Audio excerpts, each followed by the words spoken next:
Et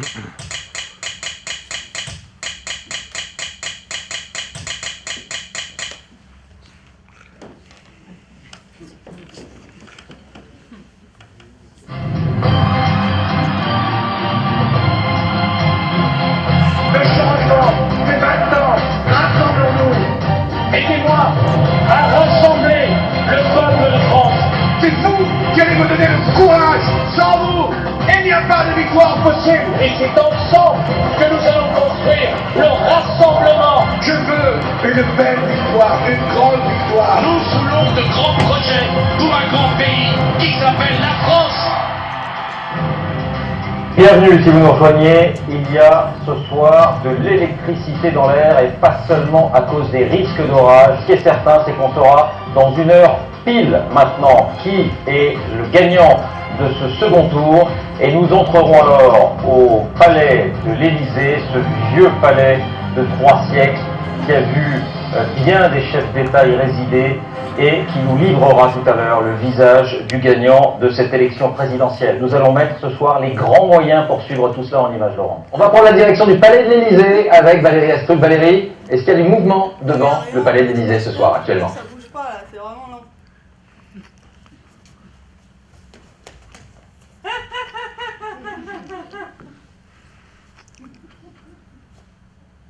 Oui, ben effectivement, Henri Guénaud est arrivé tout à l'heure, vers 17h ici, à l'Élysée.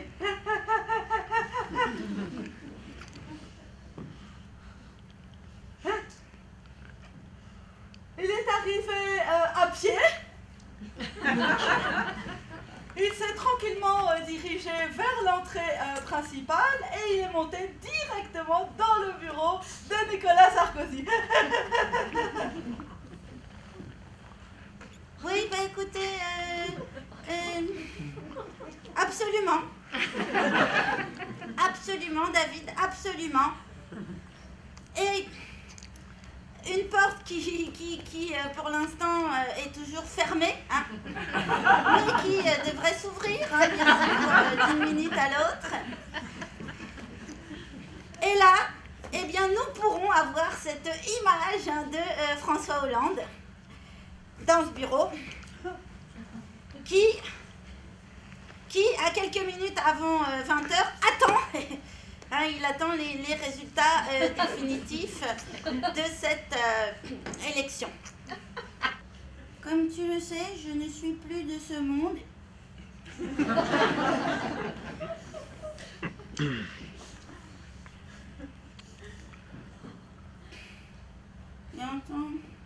Et en tant que sociologue et au nom de cette science,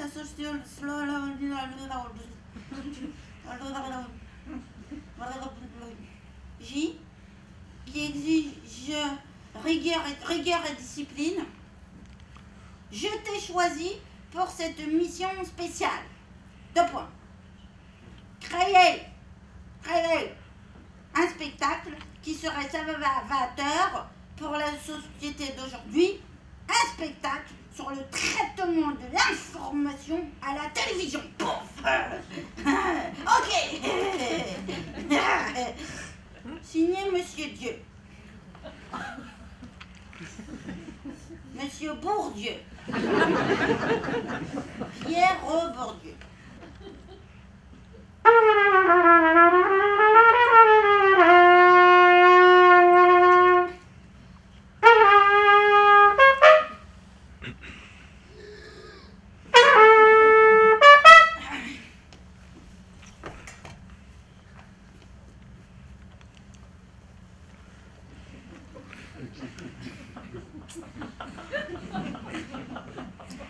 Voilà le secret de la réussite de l'opération Tempête du désert. Le cruise missile ou missile de croisière américain.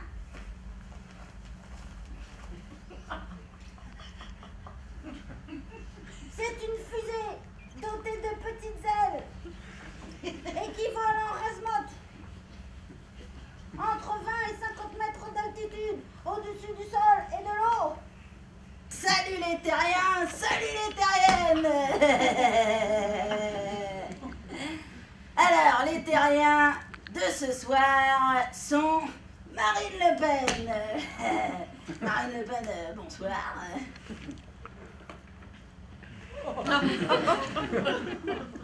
Bonsoir.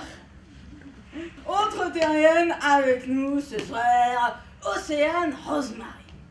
Alors Océane, mais je voulais vous dire, je suis désolée, mais comme vous êtes une femme, vous aurez droit à 30% de promotion en moins qu'un homme. Alors Océane.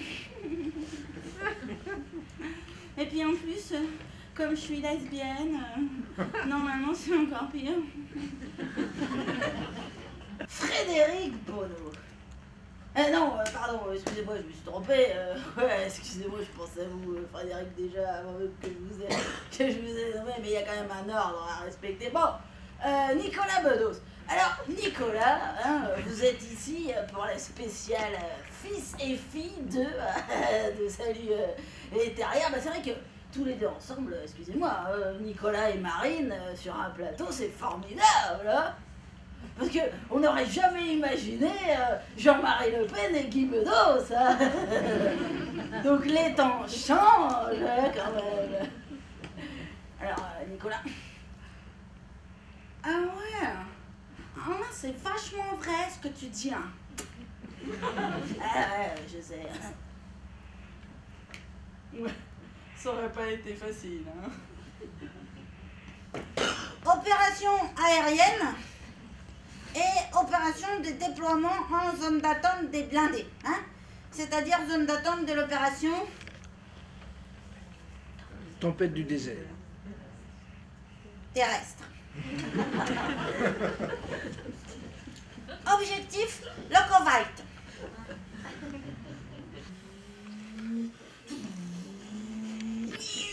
Yeah, I'm jumping on you. Yeah. Oh, I like when you jump on me.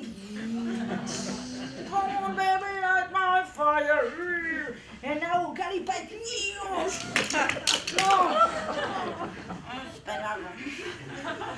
Donc, parce que, comme vous le savez, la guerre du désert, selon les fameux principes du maréchal allemand Rommel, qui les avait établis en 39-45, la guerre du désert...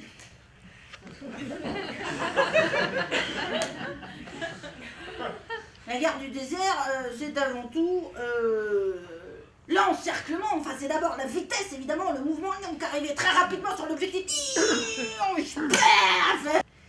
Une porte qui, pour l'instant, est toujours fermée, mais qui devrait s'ouvrir d'une minute à l'autre. C'est bon, j'ai 2 minutes là.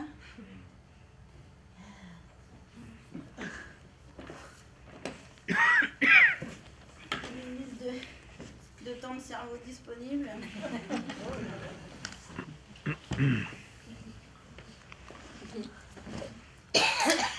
Oh, cochonou. Le bon saucisson. Comme on l'aime chez nous. Oh, le cheval. C'est trop génial. Mais Madame Jolie, vous croyez vraiment que c'est le moment d'apprendre aux enfants à dire non? Oui. Les yeux remplis de larmes, un vieil homme inspecte les ruines de sa maison incendiée par 2 voyous jeudi soir. L'image est poignante. Tout le quartier est sous le choc et scandalisé. Monsieur Popol était comme un grand-père pour tous.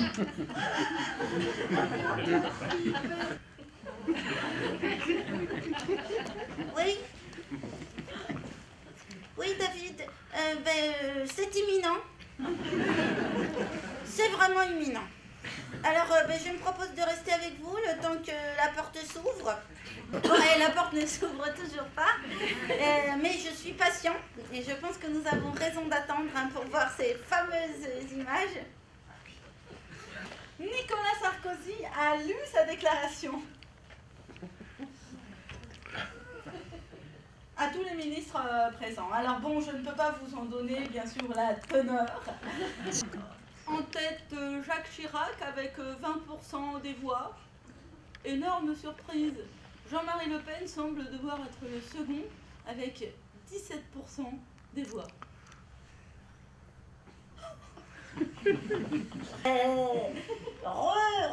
Salut les terriens. Salut les terriennes. Et Marine Le Pen, bonsoir. Alors, dans son dernier livre, Bernard Stiegler est d'accord avec Jean-François Kahn, et il est écrit, il est donc à peu près inéluctable que Marine Le Pen sera au gouvernement dans 4 ans. Au gouvernement de qui?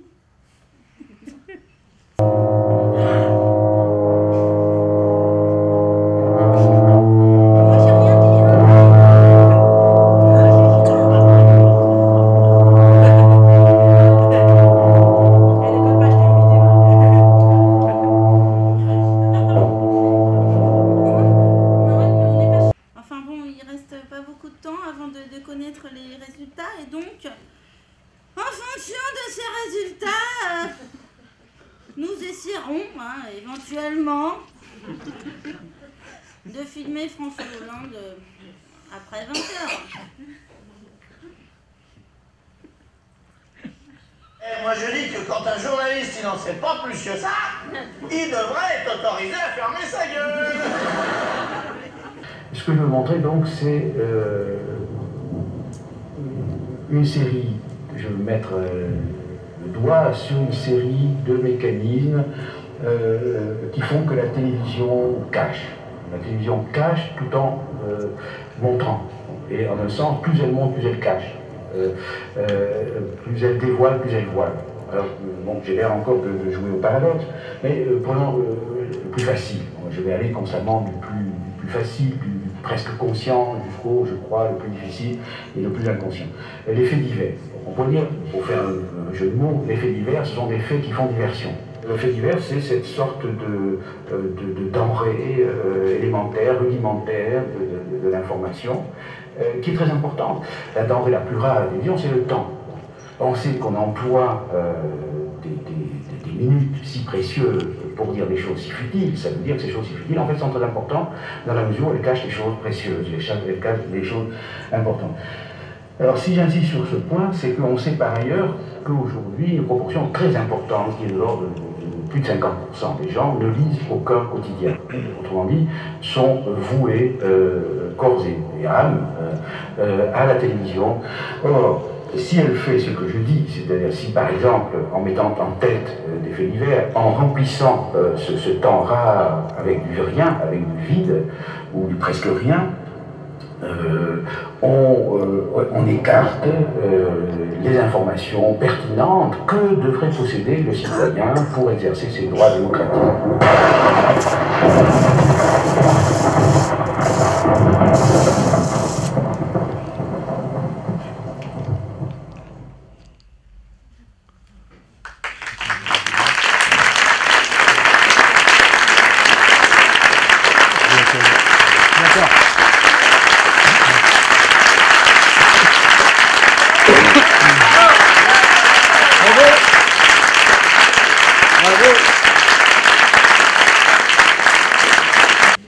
Vous avez vu ce spectacle plutôt divide, ou presque rien, n'est-ce pas? Et comme dit Patrick Lelay, ex-directeur de TF1, nous vendons Coca-Cola pour capter le temps de cerveau disponible du spectateur, n'est-ce pas? Là, vous avez eu quelques exemples et ça va être un plaisir de discuter avec Raphaël Ardetti quand elle sera libre, quand elle sera changée ou quand elle sera remise du spectacle, et surtout avec Günther Gorin, animateur au Café Philo des Phares, le célèbre premier Café Philo à Paris, à la Bastille. Voilà, en fait, la discussion, ça va être, bon, est-ce que la télé est contre la démocratie? Est-ce que c'est dangereux pour la démocratie? Et il y en a, comme Bourdieu, qui était dans le spectacle, qui l'a dit, c'est quand on remplit le temps avec du vide ou du presque rien, ben voilà, c'est un peu dommage. Un peu dommage aussi que tout ce monde-là s'en va, mais bon, vous avez peut-être d'autres occupations. Et surtout, ne regardez pas la télé. Hein. Ou alors, remarquez, hein, le soir, ça commence à s'améliorer. Voilà, je vous ai déjà dit, les philosophes qui aussi ont cette thèse de la télécratie contre la démocratie, c'est surtout Bernard Stiegler qui a été cité dans le spectacle, et puis le sociologue Pierre Bourdieu, mais aussi Régis Debray, et puis je passe la parole à Günther Goran qui en sait beaucoup plus. Et après, vous pouvez poser vos questions aussi à Raphaël, si vous en avez des commentaires et des remarques. Bon, je vais bref pour le début. Est-ce qu'on n'aurait pas pu intituler le spectacle aussi la télévision piège à con? Quelque chose comme ça. Mais donc l'échange, ce sera à la fois sur le spectacle et je pense sur la télévision parce qu'elle dépasse les informations et les séances de... Moi, je ne regarde plus la télévision depuis plusieurs années, mais Stiegler, qui a écrit ce livre, est lui-même qui ne regarde plus depuis 10 ans et pourtant il en parle. Même si je ne regarde pas. Voilà. Donc, on est deux pour répondre. Voilà. Il y a des règles, c'est très simple, il faut faire signe, et les premières prises de parole en priorité. Donc, est-ce qu'il y a des réactions? Monsieur le régisseur, Denis, est-ce qu'on peut avoir un deuxième micro? Oui. Il est derrière, attends. Il est derrière? Donne. Ah, d'accord, ça arrive. Ok. Il va le chercher à la régie.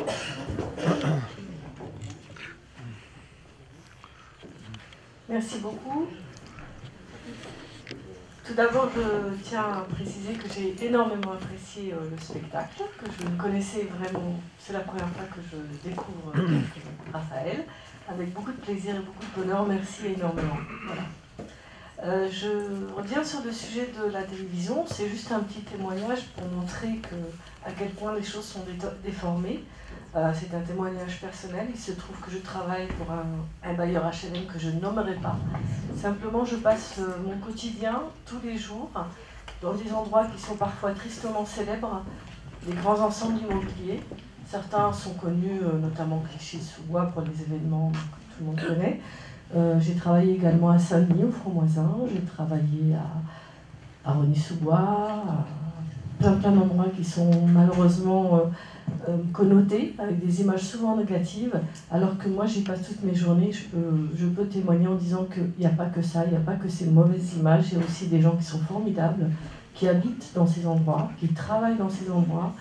Il y a aussi des belles choses qui se passent tous les jours, il y a dans tous les domaines. Voilà, je voulais simplement témoigner de ça parce que parfois il y a un petit ras-le-bol de voir que les choses négatives, alors que cette image-là, elle est excessive en fait. Voilà. Merci. Passez le micro, s'il vous plaît. Il y avait d'autres interventions ou vous voulez répondre? C'était pas une question, c'était un remarque.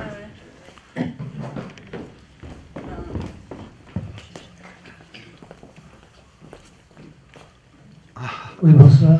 Je voulais poser une question. Est-ce qu'il y a un symbole dans le rideau qui est déchiré à la fin, qui est enlevé? Est-ce que c'est le rideau, le voile de Maya, qu'on espère enlever une fois pour toutes, et que la télé, qu'on ait une télé, comment dirais-je, qui nous raconte un petit peu moins d'histoire, enfin un petit peu moins de remplissage de temps. Si demain, la télé nous dit la vérité, imaginez un petit peu, on met la révolution. Est-ce que vous pensez qu'on puisse avoir une télé-vérité? Est-ce qu'on n'a pas une télé et tout un monde de journalistes qui sont plus ou moins, comment dirais-je, dans le moule de cette société, qui ne peuvent pas être autrement? Peut-être qu'ils pensent qu'ils sont véritablement dans une vérité, dans leur vérité. C'est pour ça que je dis, la télé-vérité, demain, je ne vois pas. Je ne pense pas qu'on puisse avoir, compte tenu de l'époque, une autre télé que celle qu'on a. Peut-être qu'on ne mérite pas mieux d'ailleurs. Mais Guilly, il faut lire de Schligard La télécratie contre la démocratie, où justement il dit qu'il faut remplacer la télévision qu'il met en une seule phrase, c'est-à-dire, et puis en deux mots, la télévision avec télos, la finalité, c'est-à-dire la télévision doit avoir une autre finalité que procurer du cerveau disponible à Coca-Cola. C'est pour ça que vous avez pris du Coca-Cola.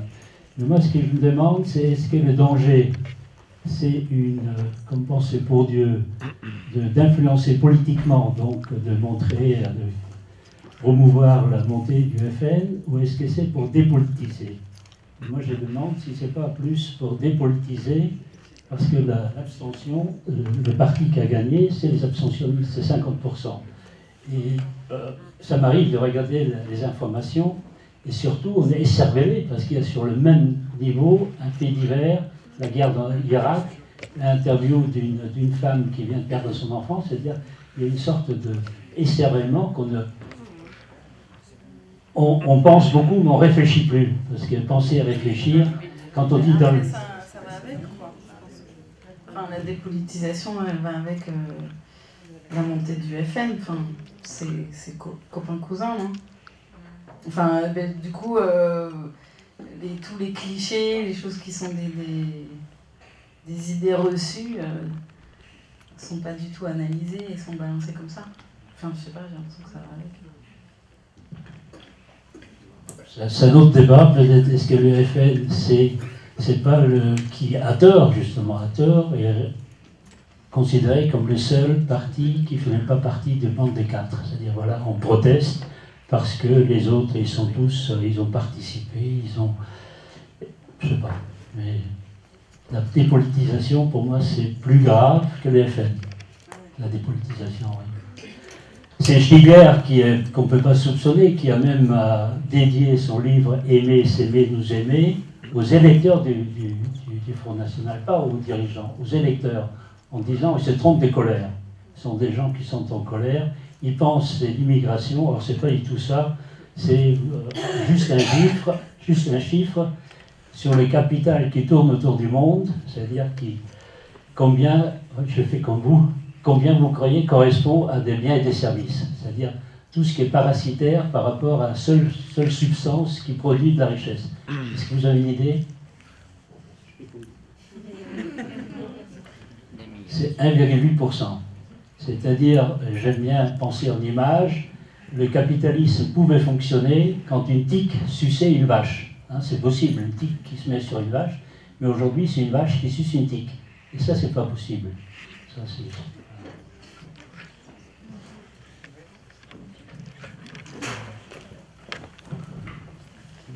Oui, pour revenir au sujet du spectacle, il y a un phénomène, je trouve, depuis quelques années où on fait participer les citoyens eux-mêmes à cette télé dégueu par les émissions de télé-réalité, par les émissions, les séries peut-être pas, mais certains talk-shows. Et c'est un peu ce qu'on voit dans le spectacle avec... Et ça, je crois que c'est vraiment hyper dangereux parce que y a des gens qui pensent que ces gens-là, c'est eux qu'ils voient au travers de l'écran. Voilà, je voulais savoir ce que vous pensiez de ce propos. Après, moi, je peux parler du spectacle. En fait, la télé-réalité...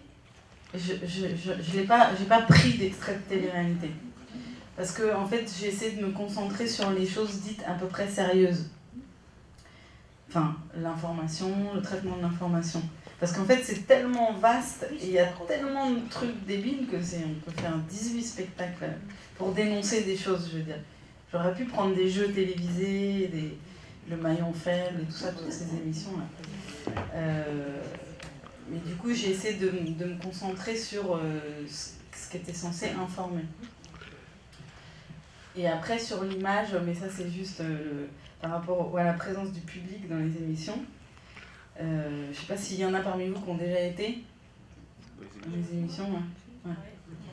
Parce que moi, je me suis basée sur ce qu'on m'a raconté, en fait, qu'on fait rire et tout ça, et que voilà. C'est très, très, très lissé. Et ça, je crois que c'est de pire en pire, parce que j'ai vu des vieilles émissions là, des années 70, et où, bon, le public, bon, après, c'était le public des années 70, mais les gens étaient normaux, quoi. Ils n'étaient pas spécialement coiffés, ou enfin, ils avaient l'air, en tout cas, plus nature. Déjà, on voyait que leurs jambes, enfin, c'était hyper mal cadré, alors que maintenant, on voit toujours 3 jolies filles, éventuellement 1 ou 2 mecs. Mais ils sont convoqués, hein. Il y a des gens qui sont des... Mais c'est déjà dépassé, maintenant c'est enregistré les rires. C'est même plus le public. C'est déjà, ils appuient sur. Ouais, c'est ça. Mais je crois que c'est dû aussi parce qu'il voulait baser sur Bourdieu, et Bourdieu ne parlait pas du tout des téléréalités. Lui, il était vraiment basé sur l'information et comment on manipule, même par la mise en image, par exemple, on filme de haut en bas le syndicaliste qui est tout petit, etc. C'est-à-dire, c'était plus l'information, mais par exemple, moi, à l'époque, parce que c'était un phénomène social, je regardais Love Story, des choses comme ça. C'est-à-dire, c'est quelque chose de... J'avais honte d'être humain, presque, de voyeurisme. On regarde par la serrure, ou mes petits-enfants qui regardent Star Academy, etc. C'est-à-dire, comme si le but de la vie, c'est, comme disait Andy Warhol, d'avoir 15 minutes à la télé, et puis c'est le but de la vie. Là, c'est vraiment une sorte de... C'est pour ça que c'est pas bidon, c'est très dangereux, la télévision. C'est dangereux. Et même les neurologues, ils disent que les enfants, maintenant, il y a une chaîne pour les petits-enfants à partir des 3 ans, ça raccourcit les frayages neuronaux. C'est au lieu que ce soit un circuit long, mais on peut en parler, mais je ne vais pas trop. Il y a sûrement des questions, des commentaires.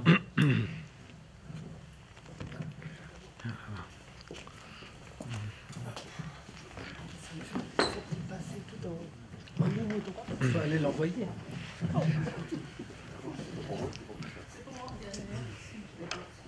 Ça arrive. Je ne sais pas comment je vais le dire tout ça. C'est à propos des attentats là, en janvier. Et il y a plus que la télé qui est bidon, mais il y a aussi Internet. Et notamment, après la Grande Marche, les 4 millions de personnes, il y a quelqu'un sur Internet qui m'a dit que, en fait, non, il n'y avait eu personne. Il m'a donné une image sur un site d'extrême droite, AIL, et où on montrait que, en fait, il n'y avait que les chefs d'État. Il n'y avait pas eu 4 millions de personnes à la République. Parce qu'ils avaient tronqué la photo, et donc la personne me disait, mais non, je dis, j'y étais. Mais non, c'est la télé, c'est la théorie du complot. À la télé, on nous raconte des histoires. C'est-à-dire que même les gens la plupart des gens qui ne croient plus la télé, mais du coup croient encore pire. C'est-à-dire qu'il n'y a pas seulement le fait que les images qu'on voit, au contraire, il y a des gens qui croient que les images qu'on voit ne sont pas justes, c'est vrai, elles ne sont pas justes, elles sont déformées, etc. Mais pire encore, sur le net. Voilà, je ne sais pas si je me suis bien exprimée, bien fait comprendre. C'est très bien, peut-être c'est le fond des problèmes, parce que, comment dire, la technique, la technologie, on appelle ça un pharmacone, c'est-à-dire c'est à la fois un remède, un poison. Et la télévision, par exemple, McLuhan, lui, il pensait que ça rapprochera le peuple, ça sera s'ouvrir au monde, etc. Et peut-être qu'il y a une autre télévision possible. Et Stigler, lui, il pense qu'Internet, au contraire, va être quelque chose qui réagit à la télévision, c'est-à-dire comment c'est utilisé. J'aurais dit ce qu'il écrit et ce qu'il dit. C'est que ce qu'il reproche surtout à la télévision, c'est qu'il rend le spectateur passif. On consomme des images. Il n'y a pas de dialogue, on ne peut pas interagir. Et lui, il plaide beaucoup pour Internet, où on peut effectivement à nouveau interagir et non pas simplement consommer passivement. Mais l'Internet, comme toute la technologie, ce sera un autre débat, il faut venir au phare dans d'autres débats, la technique, est-ce que c'est un poison ou un remède? Voilà. Il y a quelqu'un...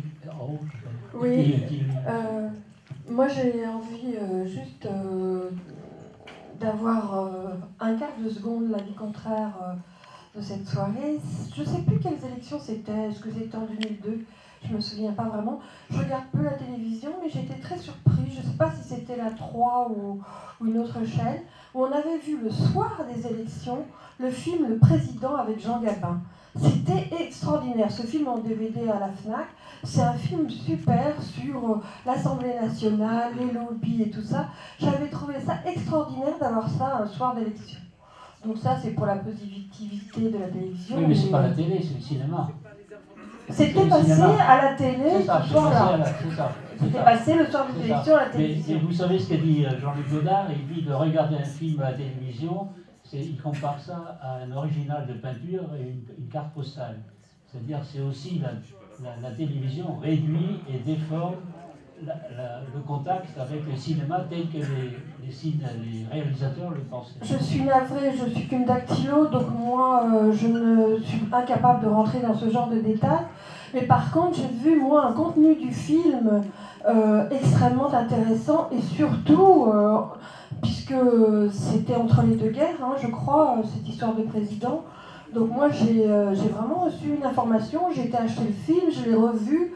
Et je ne sais plus quel cinéaste célèbre regarde des DVD et dit exactement le contraire de votre personne célèbre. Donc voilà, il y a des gens célèbres qui veulent dire exactement le contraire l'une de l'autre.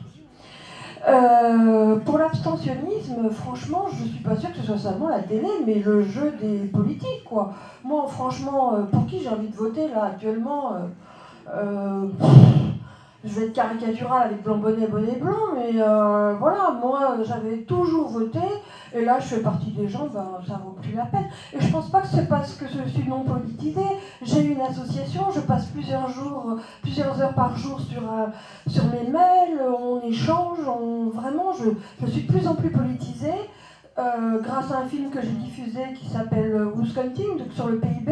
Moi je connaissais rien en politique, je connaissais rien en économie, et c'est deux femmes qui m'ont mis l'économie à ma portée, donc je suis de plus en plus politisée. Mais voilà, j'ai pas envie de voter parce qu'aujourd'hui, à quoi ça sert? Enfin, je veux dire, moi je vois rien, je vois pas l'intérêt. Voilà. Je ne vois plus l'intérêt de voter. Et d'ailleurs, il y a des gens de plus en plus connus, entre guillemets, comme Étienne Chouard ou d'autres sur Internet. Bon, il y a aussi des bonnes choses sur Internet. Est-ce que c'est il y a un vrai débat en ce moment sur qu'est-ce que la démocratie, et ça, ces trucs de pitre, est-ce que c'est une démocratie? Il y en a qui sont en train de nous dire non. Voilà.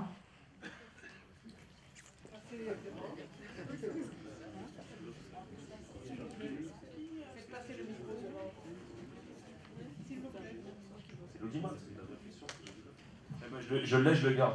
Parce que c'est comme ça.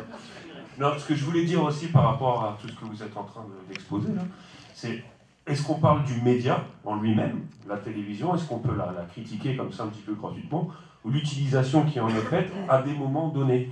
Parce que par rapport au spectacle, ce que vous décrivez, c'est des chaînes grand public, vraiment à des heures de diffusion où il y a un petit peu tout le monde qui est devant son poste. Mais est-ce que ça veut dire que le média en tant que tel est critiquable, ou est-ce qu'il n'y a pas aussi une utilité aux médias télévision?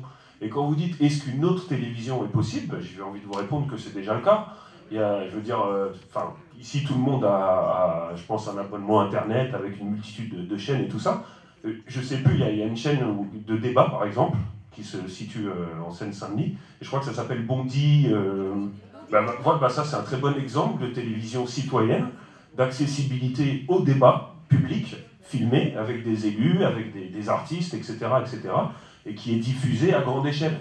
Et quand vous disiez tout à l'heure par rapport au classique là, avec Jean gabin, que regarder un film de cinéma à la télé, c'est la même chose qu'avoir un poster, une reproduction, j'ai envie de vous répondre que le paysan en Guadeloupe ou en Auvergne qui n'a pas de cinéma d'art et d'essai, c'est quand même pas mal qu'il puisse regarder un classique à la télévision. Donc je veux dire, c'est pas blanc ou noir, des fois c'est gris aussi. Micro. Et juste sur les séquences que j'ai choisies, je les ai choisies de façon complètement subjective. Hein, donc c'est pas du tout, ça prétend pas être exhaustif sur la télévision. Moi, c'est des choses qui m'ont choquée personnellement. Je suis partie de ça. votre spectacle a énormément de qualité et vous avez eu complètement raison de participer à cette dénonciation de l'information, de la pseudo-information complètement abrutissante. Mais on ne peut pas résumer non plus la télévision uniquement à ça. C'est tout. Donc moi, je suis assez d'accord avec non, c'est un parti pris. Avec ce qui enfin, je ne prétends pas résumer la télévision. Voilà, votre spectacle est complètement utile, il est très bien fait, il est efficace, il est redoutable. Et après, le JT, c'est quand même les assez gens regardé. le voient le plus possible, parce que c'est un des aspects de la télévision qui sont complètement critiqués. J'ai quand même choisi des stars, Ruquier, Alisson. Parce que moi, il faut savoir que j'ai pas la télé, donc je me suis renseignée. J'ai des copines qui m'ont dit, moi mon père, il regarde Ruquier tous les samedis. Alors je vais regarder. Je ne regarde jamais la télévision, non, ça fait 10 ans que je ne regarde plus, etc. Ben, moi je dis c'est un petit peu dommage. Je vais regarder là. Regarder la télévision, d'accord, il faut la regarder. C'est aussi avoir une image de l'époque dans laquelle on vit. Voilà. D'accord. Et la télévision, elle est complexe et elle nous renvoie aussi une image de notre époque et on ne peut pas se couper complètement de ça. De mon point de vue, très bon être dedans, c'est voilà, c'est avoir ce regard critique sur le monde dans lequel on est. Et je pense que les nouveaux chiens de garde. Voilà, c'est ce que j'allais dire. Oui, mais il y a des choses très bien à la télévision, ça c'est pas la peine. Les caricaturistes qui est passé récemment, il y en a plein. On peut pas. Oui, je vais repartir sur ce qui a été dit tout à l'heure. C'est pas pour défendre la télé ni pour faire une antithèse à ce qui est en train de se dire, mais est-ce qu'on ne se trompe pas de cible en attaquant la télé, hein, comme ça, la télévision? La télévision, elle est, comment dirais-je, en représentation du système. Hein, plutôt que d'attaquer le système qui est propriétaire des télévisions. À qui appartiennent les télévisions? Un directeur de rédaction, il est nommé par son propriétaire. Est-ce que les journalistes ont un libre arbitre? Non, les journalistes n'ont pas de libre arbitre. Ils ne peuvent pas choisir en dehors de la ligne politique qui a été édictée par le directeur de rédaction. À la limite, ils peuvent demander à démissionner, ils ont droit à la clause de conscience. Clause de conscience, ça veut dire qu'ils vont être licenciés économiques et profiter de tous les avantages. Mais quand ils auront fait 2-3 télés, c'est terminé, ils ne pourront pas aller ailleurs. Ils sont bien obligés de se mettre dans le moule. On ne peut pas faire autrement. Celui qui paye l'orchestre choisit la musique. Et donc, on peut peut-être un faux procès à la télé. Il faut se repolitiser et attaquer non pas la télévision, enfin si, on peut la critiquer, mais surtout attaquer le système et se battre contre le système. Mais ça, c'est la thèse principale de Bourdieu. C'est-à-dire, il dit qu'il appelle ça le champ journalistique, qui est justement à la fois une pression économique et politique et une censure, et qui est pire que la censure intégrée, intériorisée, qui ne savent même plus qu'ils sont sous pression, parce que c'est intériorisé. Mais est-ce que c'est pas la télévision, c'est-à-dire attaquer le symptôme pour attaquer la maladie, c'est-à-dire c'est circulaire. Mais je voudrais répondre à la dame, est-ce que la télévision n'est pas responsable aussi de ce que Debord appelle la société spectacle, c'est-à-dire que les hommes politiques sont pratiquement obligés d'avoir un certain look, ils ont des conseillers en comportement il faut répondre avec des phrases courtes, parce que si, d'ailleurs les spécialistes disent pas plus de 8 mots, c'est-à-dire est-ce que la télévision n'a pas fait de la politique un spectacle, et c'est obligatoire parce que la télévision, c'est ça qui est le spectacle. Au lieu de lire des journaux, on regarde la télé. Donc, et là, l'impact, et c'est très très étudié pour intervenir. Donc, il y a quand même une responsabilité, peut-être, de la télévision dans cette dépolitisation. Alors, ceux qui font de la télévision, Qu'est-ce qui a la parole? Oui, je voulais reprendre tout à l'heure une phrase qui a été dite, la télévision, que je suis tout à fait d'accord avec ça, la télévision, c'est aussi ce qui nous permet d'avoir un regard sur la société actuelle. Le gros problème, c'est que ce regard est parfois complètement faux et faussé. Et du coup on ne sait plus sur quoi, quels sont les éléments que nous possédons réellement, quelle est la part de réalité, à partir de quoi on peut vraiment réfléchir. Alors, je repense à une partie dans votre spectacle où vous parlez des banlieues et des journalistes. J'étais enseignante et des journalistes étaient venus filmer des élèves dans une banlieue parisienne et tout se passait très très bien et j'ai dû raccompagner des élèves dans leur classe et pendant ce temps-là, quand je suis revenue, les enfants se roulaient par terre, faisaient des grimaces, poussaient des cris, une attitude qu'ils n'avaient jamais habituellement dans l'école. Et quand je suis arrivée, je me suis dit, mais qu'est-ce qui se passe, Ah, mais c'était les journalistes qui leur avaient dit, faites les fous. Et quand j'ai demandé, mais pourquoi vous leur avez dit ça, on m'a répondu, mais attendez, on filme des enfants qui sont dans une banlieue. Voilà, donc ça met vraiment, et c'est une grande émission qui existe depuis des années, et franchement, ça m'a retourné parce qu'il fallait montrer que les enfants n'étaient pas sages et calmes à l'école, que les enfants étaient insupportables, alors que, bon, évidemment, devant la télévision, ils se tenaient bien, et j'étais ravie, j'étais très fière de les voir se tenir correctement devant les caméras. Voilà, donc on fausse complètement l'opinion publique, et du coup, à partir des éléments qu'on nous donne, on se construit une réalité, mais ce n'est pas la réalité. Hein, et ça, c'est très dangereux, je pense.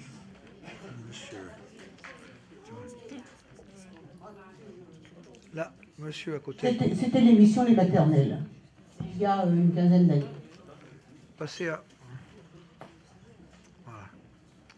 Oui, juste un petit mot pour revenir un petit peu sur l'aspect contrôle capitalistique, parce que il me semble qu'effectivement, les grandes chaînes appartiennent toutes à des grands groupes privés, du CAC 40 ou autres.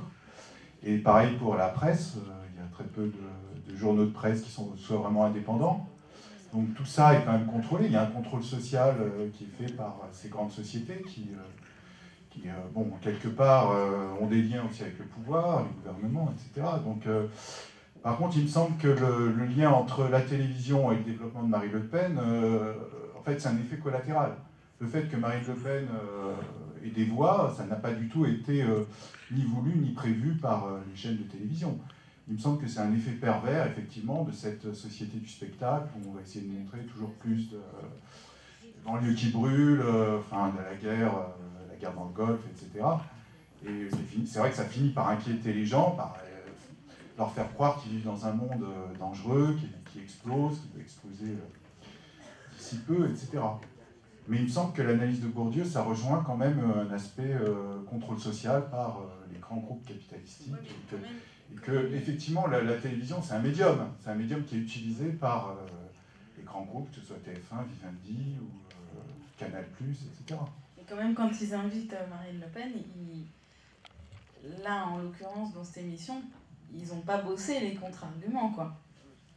Là, elle sort, mais vainqueur. Là, c'était la première émission de divertissement à laquelle elle était invitée. C'était la première fois, parce que ça se faisait pas. Pourtant, c'était en 2013, hein, c'est récent. Et on n'invitait pas les Le Pen dans les émissions de divertissement, on les invitait dans les trucs politiques. Donc là, lui, c'est Ardisson, il a passé le cap. Après, il y en a eu plein. Elle a fait des émissions sur ses amours de collège et tout. Elle a fait plein d'émissions après. Mais là, moi, ce qui m'a énervé quand j'ai vu ça, c'est qu'en fait, il n'y a personne qui lui dit « mais ce que vous dites est faux, voilà les chiffres ». Enfin, c'est ça. Eux, ils se marrent, ils sont là, ils se font mousser, eux, personnellement. Donc, ils sont complices, quoi. On ne peut pas dire que c'est peut-être voulu, je pense pas que ce soit voulu de leur part, j'en sais rien, je suis pas dans leur tête, mais en tout cas, ils ne s'opposent pas à leurs idées. Cette émission, pendant 1 an, elle était en première page du site du FN, quoi. C'était la première vidéo, pour eux, c'était une méga pub, quoi, les 3 parties et tout. Oui, moi je voudrais poser une question. Voilà. Il me semble que la critique que fait Bourdieu de la télévision, c'est effectivement une critique du système qui porte la télévision. Mais la question que je me pose, et en lisant Bourdieu et en voyant votre spectacle, qui fait rire, c'est de savoir si vous avez en quelque sorte le projet ou la nostalgie, je ne sais pas, d'une autre télévision, d'une télévision culturelle, d'une télévision qui ne soit pas cette télévision. C'est vraiment la question que je me pose. C'est pas une nostalgie, mais c'est vrai que je trouve que toutes les initiatives qui vont dans ce sens sont chouettes. De fabriquer une nouvelle télé, quoi. De se l'approprier. certaines chaînes culturelles. Mais il y avait plus de liberté quand même dans les émissions, j'ai l'impression, avant. Mais bon, je ne suis pas nostalgique de ce qui se passait avant, mais je pense qu'on peut faire mieux encore. Ce qui est une idée très intéressante de Stigler, c'est que le capitalisme il est devenu culturel, c'est-à-dire ce n'est plus dans la production. Et là, il se rattache à l'école de Francfort, c'est-à-dire, je ne sais pas si vous... C'est-à-dire, c'est une sorte de culture de masse, et c'est aujourd'hui par le service qu'on peut gagner de l'argent. Et comme par exemple le Love Story pour les jeunes ou les autres télé-réalités, etc., c'est d'apprendre un certain comportement qui ensuite sera un comportement non seulement de consommateur, mais là il est très intéressant parce qu'il rattache ce qui se passe à la psychanalyse. Il parle d'un capitalisme pulsionnel, c'est-à-dire de faire appel. Moi je n'ai pas vu, mais j'ai entendu comme ça de Koh-Lanta, etc., où il y a trois couples, il y a des hommes et des femmes qui essayent de séduire, etc., des autres. C'est de rabattre le désir qui veut un dépassement de ce qu'on est, qui veut une élévation, de détruire le désir par la pulsion. Et toute la publicité est basée là-dessus. Acheter un objet, et si j'achète un objet, je vais être un autre, je vais être séduisant, personne ne me résiste. Et c'est ça Et là, il dit que le capitalisme lui-même, il sape la base sur laquelle il est basé, parce qu'il tue le désir. Et ça, moi, j'écoute le suicidaire dans tous les pays développés. Les jeunes, entre 5 et 10% tous les ans de plus, se suicident ou font des tentatives de suicide. Et aujourd'hui, un désespoir par cette destruction du désir. Le désir qui demande, excusez-moi, mais en philosophie, l'absolu, quelque chose d'infini, et non pas un objet. Et on trompe ce désir, et les publicités le savent, ils savent, c'est la frustration post-achat. Donc on est frustré, mais c'est quelque chose de mortifère, plus qu'injuste, mais même de mortifère, qui s'installe. Mais pour abonder dans votre sens, il y a une émission sur je ne sais pas quelle chaîne, où de télé-réalité, où les gens sont à poil, sont nus. Vous la connaissez, non? Bon. Non, mais ça va vraiment dans le sens, alors là, complètement, parce que... Destruction de la subjectivité. Il appelle ça une désindividualisation. C'est vous vouliez intervenir? Oui. Il y a ce qui est dit, ce qui est montré, etc. Il y a aussi ce qui n'est pas dit. J'avais été choqué une fois dans une émission de radio, ce n'était pas à la télé, c'était à la radio, et un ministre en poste à ce moment-là parlait de liberté, fraternité, et 3 fois de suite a omis de dire égalité. C'est-à-dire, il disait liberté et fraternité à trois reprises, et à aucun moment le journaliste sur France Inter ne l'a repris sur le fait qu'il manquait le mot égalité. Et ça me semblait très volontaire de la part, non pas du journaliste, mais du ministre, d'estomper la présence du mot égalité pour pouvoir mettre en valeur liberté, fraternité, et le fait que le journaliste, à 3 reprises, ait laissé passer ça m'a profondément choqué. Donc, ce que je voulais juste dire par rapport à ça, c'est ce n'est pas seulement ce qui est dit, mais aussi ce qui n'est pas dit et qui est mis dans l'ombre.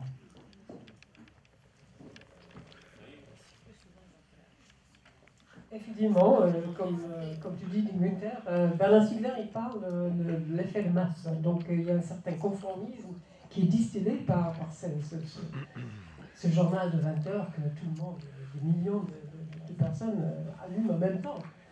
Et l'accent est mis sur le fait divers, et puis en long et en large, on entend les choses abominables sur lesquelles on s'épanche. Où est la politique? Enfin bon, il y a effectivement presque une sorte d'intention de rendre les gens stupides, quoi. C'est pas vraiment politique, hein. Si, c'est une apolitique. Un dommage collatéral de tout ça, c'est qu'il y a à la fois une bonne nouvelle et une mauvaise nouvelle. Il paraît que il y a de moins en moins de gens qui regardent la télévision. Ils diminuent. Mais aussi, ils diminuent parce qu'ils disent, quand on leur demande, ils disent, mais de toute façon, ils racontent, ils mentent. Et je sens en France, moi je ne suis pas originaire de France, je sens qu'il y a une méfiance généralisée. Une méfiance généralisée, quand on ment comme ça à la télévision, c'est qu'il ne faut plus rien croire. Donc même si on dit la vérité, on ne la croit plus, parce que de toute façon, on nous ment. Je peux... Oui. Alors là, on est dans le cadre de l'exploitation de l'homme par l'homme, ou la manipulation de l'homme par l'homme, et ça remonte à la nuit des temps. Hein. Je crois que c'est important de le voir et de brosser un tableau depuis le début, parce qu'au départ, il fallait des garde-chiournes, des fouets, des chaînes aux pieds pour asservir les gens. Du temps des Romains, c'était du pain et des jeux. Hein. Bon, aujourd'hui, on a toujours les jeux, mais ils sont à la télé. Mais on n'a plus le pain. Hein. Ah oui, alors justement, quand il n'y a plus le pain, là, il y a une révolution, effectivement. Mais bon, là, on n'y est pas encore tout à fait. Et donc, toutes ces sortes de manipulations, c'est embarqué dans l'évolution à la fois de la technologie, de la psychologie, et utilise des moyens beaucoup plus sophistiqués maintenant. Le fin du fin, c'est d'arriver à ne plus avoir besoin de garde-chiourne. C'est-à-dire que l'être qui est manipulé le réclame de lui-même. C'est ce que tu disais tout à l'heure, on a intériorisé la chose. Et la télévision, en fait, n'est qu'un outil. Hein. On l'a dit, ça peut être utilisé pour le développement personnel ou pour l'asservissement. Et c'est à chacun de se prendre en charge et de veiller à ce qu'il ne soit pas lui-même manipulé. Et là, tu soulèves un problème énorme, et ça sera, on mettra 2 jours, et essayer de réfléchir. Est-ce que vraiment la technique, le moyen, n'a aucune influence sur la finalité? Est-ce que, je ne parle pas de la télévision, mais par exemple les outils, on dit, mais les outils, c'est une technique, ça dépend comment on l'utilise.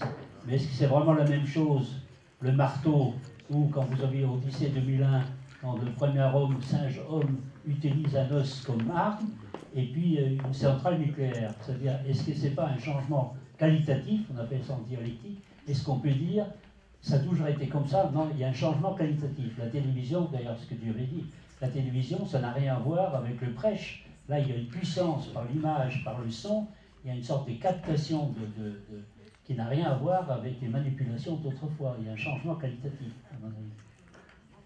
Tu peux intervenir? Moi, je vois juste le regard des enfants quand ils sont dans la télé. Oui, moi je voulais revenir sur quelque chose qui a dit tout à l'heure, une nouvelle télévision, une télévision culturelle. Malheureusement, le problème de la culture, c'est l'argent.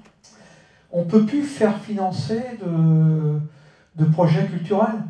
On a fait le tour des mairies, là, comme on vous a dit, on a créé une université populaire avec une chaîne culturelle, une chaîne de télévision culturelle, Synapse. Eh ben, Synapse, pourtant ils ont des parrains prestigieux comme Edgar Morin, comme Étienne Klein, comme Didier Lockwood, enfin des gens connus et reconnus. Eh ben, là ils ne savent pas s'ils vont pouvoir continuer en fait parce que manque de budget. Nous on essaye de faire des documentaires sur les philosophes. Ça fait 4 ans qu'on suit 2 philosophes, qu'on va les filmer chez eux partout où ils vont, etc. Eh ben, on ne trouve pas de producteurs. Ce n'est pas des thèmes qui intéressent les gens. Pourtant, ils ont des vies, c'est des gens qui sont sur le terrain, qui ont des vies actives, qui ont une histoire, qui font des choses, etc. Mais non, c'est culturel, ça ne nous intéresse pas. On préfère... voilà. Donc, la télévision culturelle, malheureusement, je ne crois pas que ce soit pour demain. Et je le regrette beaucoup. Il y en a, Arte, par exemple. Justement, je repars là-dessus. Est-ce que nous sommes formatés pour la télé? Est-ce que nous regardons la télé ou la télé nous regarde? En fait, la télé nous offre le spectacle de ce que nous sommes bien souvent. Je suis désolé, on parle d'Arte. On peut choisir ses émissions, effectivement. Il y a des émissions qu'on peut choisir. Mais quelles sont les émissions les plus regardées? Vous voyez un petit peu ce qui est le plus regardé. En fait, on a la télé qu'on mérite, comme on a les hommes politiques qu'on mérite. Je me répète encore une fois. Là, c'est définitivement l'effet pulsionnel, c'est-à-dire la pulsion. D'accord. Non, mais je veux dire, on va toujours vers la facilité, et si la facilité et la bêtise est offerte, avec plaisir à la télé, bah, dans ces cas-là, hein, on choisit ces chaînes-là. En fait, c'était pour revenir sur ce que vous avez dit il y a 3 minutes là. Bah, j'imagine bien hein, que pour des télévisions de ce type-là, ça doit être très difficile de trouver des financements, enfin, des mécénats, enfin, comment on peut appeler ça. Mais en fait, quand vous nous avez raconté tout ça, vous avez dit une phrase, vous avez dit en fait, ça n'intéresse plus les gens. Et je pense que la question, je parle trop fort comme ça. Non, mais bon. Ah, voilà. D'accord. Mais il n'y a pas de financement, hein, ça va rester dans la salle en fait. Ça y est, c'est fait. Non, mais. Ça y est, c'est fait. Vous avez dit en fait, ça n'intéresse plus les gens. Et en Oui, fait, pour moi, le fond, la question finalement, c'est ça. C'est quand on parle de toutes ces questions culturelles, cette liberté de penser, enfin, un petit peu l'élévation de l'esprit, etc., c'est que en fait, le mal est beaucoup plus profond que juste la télévision. Donc il faut revenir sur les causes de tout ça. Et finalement, ce qui se résume ici, c'est une question d'offre et de demande.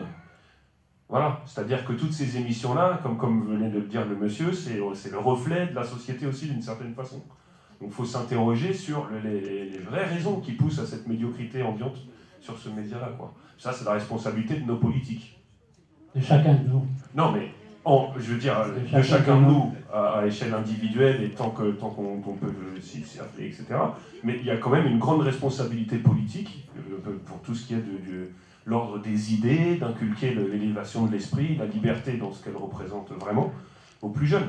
Ça, c'est la télé récupère les pots cassés d'une certaine façon, où on représente un petit peu tout ce mal ambiant, mais c'est pas la cause, je pense.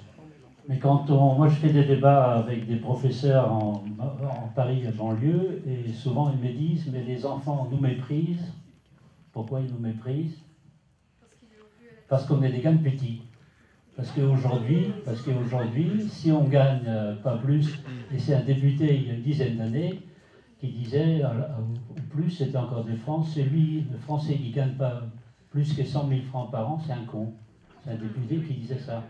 Donc si aujourd'hui c'est l'argent, et la Guilou, je ne suis pas d'accord, on n'a pas le gouvernement qu'on mérite, c'est qu'on est victime, parce que justement on est par la publicité, par la télévision, et je sais que les publicitaires, ils ont des psychanalystes, des psychiatres, ils font régresser des gens, peut-être même à la télévision, ils font régresser à un stade infantile pour soutirer l'inconscient. C'est Bernheim, le neveu de Freud, qui est le premier qui a compris le capitalisme de production, c'est fini, il y a surproduction. Maintenant, il faut produire des désirs, c'est-à-dire il faut produire un consommateur. Aujourd'hui, on produit, non pas comme autrefois un producteur, c'était le capitalisme puritain, c'est le capitalisme de la frivolité. Il faut aujourd'hui consommer. Et au Japon, parce qu'ils travaillaient trop, il y avait une pub qui disait, il y a quelques années, vous n'êtes pas des bons citoyens, il faut consommer davantage, travailler moins, parce qu'il faut consommer. Donc j'ai perdu le fil. C'est bien.